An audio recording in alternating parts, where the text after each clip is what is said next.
مسلمان عورتوں کا ہر وقت رونا کہ نصیب پتہ نہیں کیسے ہوں گے، پتہ نہیں کیا بنے گا، میرا تو کچھ بن ہی نہیں رہا، جب بات کرنا رو کے کرنا، جب سنانا دکھ ہی سنانا۔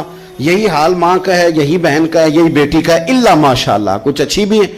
تو اس قدر زیادہ کمزور نظریات مسلمان عورتوں کے نہیں ہوتے، اور پھر ساری زندگی اگر یاد کرنا ہے تو دکھ یاد کرنا ہے، سکھ نہیں یاد کرنا۔ زندگی کے اندر جہاں کسی جگہ آزمائش آئی اس کا ذکر روز کرنا ہے، اور جو آسانی آئی ان کو بھول جانا ہے۔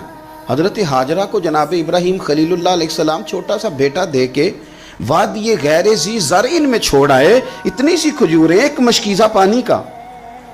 اس خاتون کو وہاں کھڑا کیا، دور دور تک آبادی کوئی نہیں، جنگل کا سما ہے، پرندے تک آ کے نہیں چہکتے، کوئی چیز نہیں دنیا کی، لیکن ایمان اس کو کہتے ہیں، طاقت اس کو کہتے ہیں، کلمہ پڑھنے کے بعد کھڑا رہنا اور اپنے توکل کو مضبوط رکھنا۔